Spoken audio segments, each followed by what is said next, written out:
But so at this point, after going through everything I had already been through in Flagstaff and in Deer Valley with the assault that took place on me, which by the way they never did catch the guy, as far as I know. I mean, he took off right after that incident took place. So I gave a report to the detectives or whatever. I don't know if they caught him or not. I gave him the best description I could because it was so dark. It was so dark in that tennis court that I really didn't get a good look at him, and it happened so fast that I really didn't have time to really get a good description. But either way, who knows? He probably got picked up for something else or whatever. But so so basically, after like I said, after I got to Vegas, I did develop a routine where I would go. The only problem is though is where I was sleeping would be so far away from where the where the places to go to eat would be when you're homeless, like the shelters that would feed you. So I literally like 5 hours away from where I was sleeping, and I would take that walk every day. Every day I would take that walk, but I just there'd be times where I just couldn't make it all the way to the food, to the places that to the dinner place and all that. Because by the time I would be done walking for 4 hours, all I wanted to do was just like chill for a little bit and gather up some more strength, because I mean, like after 4 hours of walking, you're pretty tired. So it was becoming a problem, like a serious issue. I was actually, because like I would think to myself, what am I gonna do what am I gonna do on those days where that's my only way to eat? Like what am I gonna do? So I was like starting to kind of realize that even though I had a place to sleep at night, it was so far away from where I could go to eat that it was gonna cause major problems. And I remember it was around Christmas time that I was out there, and I got a message from and everything that happens that's good, the Bible says comes from God.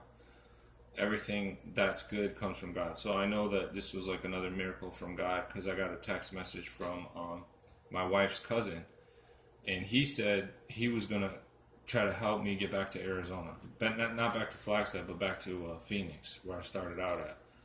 And so so obviously at that point, because of the situation I was in, where I knew that like my food situation was going to become a problem because of the distance and whatnot. So I ended up going ahead and accepting his offer, which I learned while during that time that don't turn down out of pride or out of you know um, for any other reason someone else's help, because that help might be and usually is God coming through that person trying to help you. So basically, I went ahead and accepted his offer to get a bus ticket from Vegas to back to Arizona again, back to Phoenix. So I ended up doing that. I had to wait. I think it was like a day or two in order for the bus that was going to be leaving. So I just kind of hung out for those 2 days or whatever, and I used to go to this restaurant over there and kind of just sit in there for a little while, drink some coffee, and watch a little bit of TV because at that time the presidential election was happening, the recent one, and all that. So I would kind of keep an eye on that. But so I just kind of laid low. Oh, and by the way, while I was there a few times, I did go into a few casinos, and I didn't have much money when I went in there.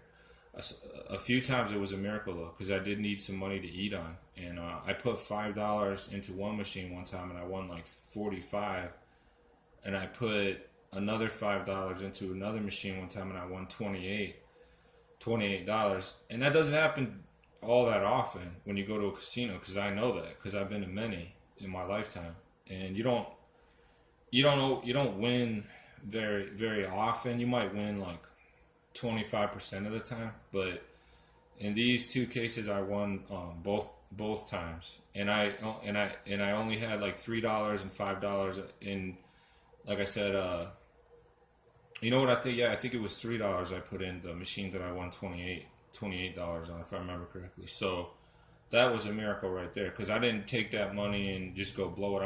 I used it for food. I used it to eat. I used it for coffee. Because like I said, coffee kind of is real nice when you're homeless. It warms you up during cold weather.